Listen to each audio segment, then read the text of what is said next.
Hey, how's it going? My name's Alex, and this is my 2018 Freightliner Cascadia something. I have no idea. I don't have much information about this truck, so bear with me. It is my first semi. Now, before you get anything confused, I do not have my CDL, and I will not get my CDL, but that doesn't mean I won't have semi-trucks in the fleet. Now, you might be wondering, Alex, how did you get this thing? Well, here's the situation. I've been on the Penske waiting list for their long-term leases for over 6 months, and finally they called and said, hey Alex, we got you a truck. So shout out to Penske, heck yeah, go Penske. You know, obviously because I'm not like, at least I'm consistent there. All my trucks are from Enterprise, all my semis will be from Penske. So it does come with an APU, so that's really cool actually for fuel efficiency, because have you checked the fuel prices recently? They're a little bit ridiculous. Look, it's got a fridge over here, nice. It's got a little drawer on the top. It has a microwave right there. And then as for a trailer, you might be thinking, oh, Alex, that's so cool. You got a drive-in. No, not cool. I don't have a drive-in. I actually don't have a trailer at all. We're gonna be testing it out, seeing what kind of trailer we should get. But in the meantime, we're gonna be hauling power-only loads. Power only is the driver provides the power and the shipper will provide the trailer and with the freight inside already.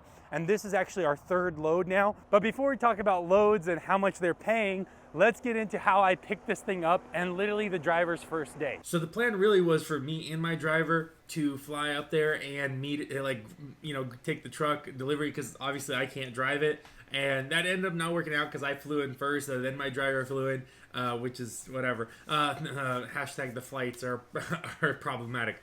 But anyways, when I flew up there, I put the decals on it, and I made sure the driver has his fuel card, and you know, through the ELD, the dash cam all in there now. And then I flew back to Texas, and then my driver flew in there. All he had to do was grab the keys, start it up, and drive. But while I was there, they did let me get some.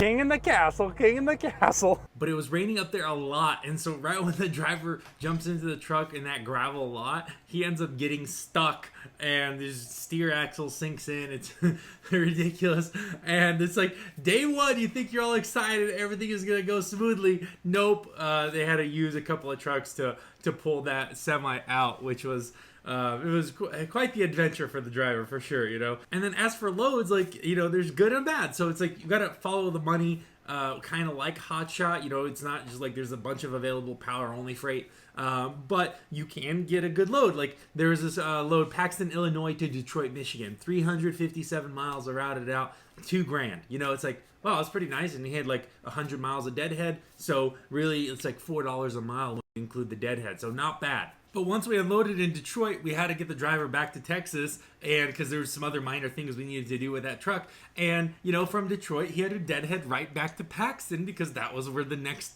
good load was. You know, we could have sat around in Detroit and booked something else, but, you know, the Paxton to Texas load kind of worked out. And it was, so on the loaded miles, it's 1,055, but on the rate, it's, I believe, yeah, right here, 3,750. So it's like, well, you know, yeah, that's 350, but you had a deadhead 300 miles back, so it's like almost 1,400 on 37, so it comes out like 260.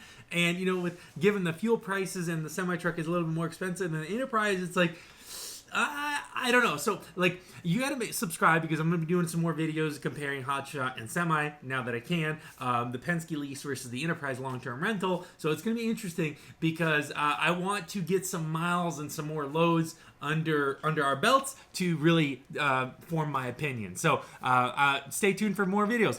Bye.